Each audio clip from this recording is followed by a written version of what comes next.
Chris Long here on the Rich Eisen Show. In the few minutes I have left with you, let's talk AFC Championship Game, sir.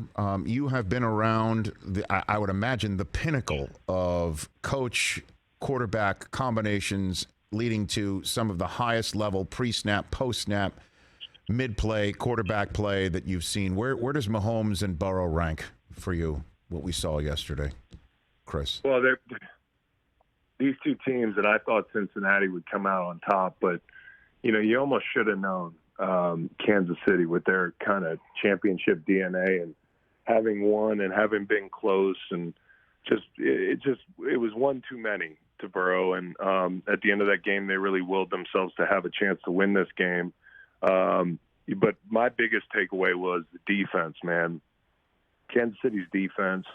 They got some great plays out of young secondary guys. Their front got great pressure. Steve Spagnuolo did a really nice job. If you look at that first game, they were outmanned. They really got moved up front in the run game. They didn't get to Burrow. And if you look at some of the things they did early in this game, Willie Gay stemming late on his play on Burrow, where Carmen's in his stance.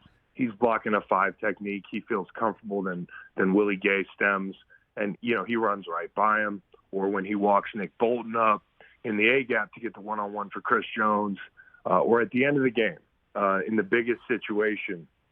One of the things we talked about was, finding that matchup for Chris Jones, because he was eating double teams like the whole game. At the end of the game, putting him at left end and him making that play. Carlos Dunlap, pressure on the pick. They really stepped up defensively. And, at the beginning of Sunday, there were a lot of graphics I saw. It was like, who's the best defensive player remaining? You have all these great Eagles. You have these Niners players, the whole thing. But Chris Jones didn't win the defensive player of the year. He might be the best player remaining in the playoffs out of that 4 teams yesterday when he woke up and they were all in it. And he showed why. And, he just willed them to win.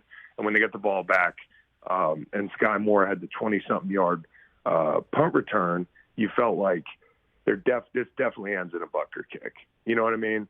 And Romo comes out of the commercial, and he's like, "You want to talk about fire country?" And I'm like, "Where's he going with this?" And he's like, "Somebody's going to get fired if they make a big mistake in this situation." And lo and behold, it's Osai, who's had a really nice run here as the third rusher for them out on the edge, making that big mistake.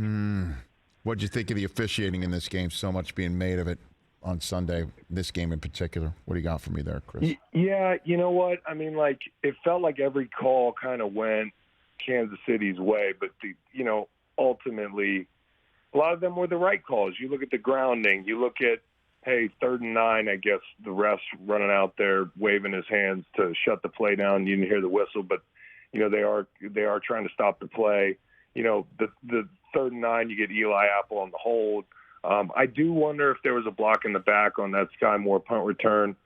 There were some tough calls that, if you're a Bengal, you're saying, if you're Zach Taylor, you're saying we couldn't get a break today. But ultimately, you have to make enough plays to win. And there was a stretch there where the Bengals had an opportunity to put these guys away. I mean, this game just had its ebbs and flows.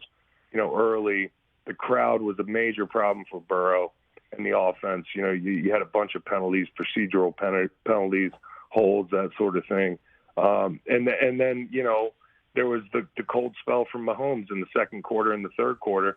And I thought that was your window to get a commanding lead in the ball game, and you just didn't do it. So you can point to the calls, you can point to Osai.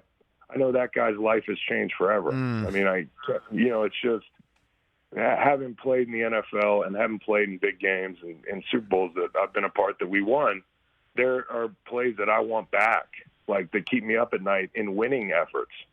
You're like, God, I wish I made that play.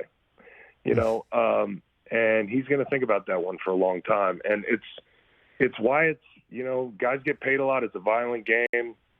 It's the supply and demand of it. People love football.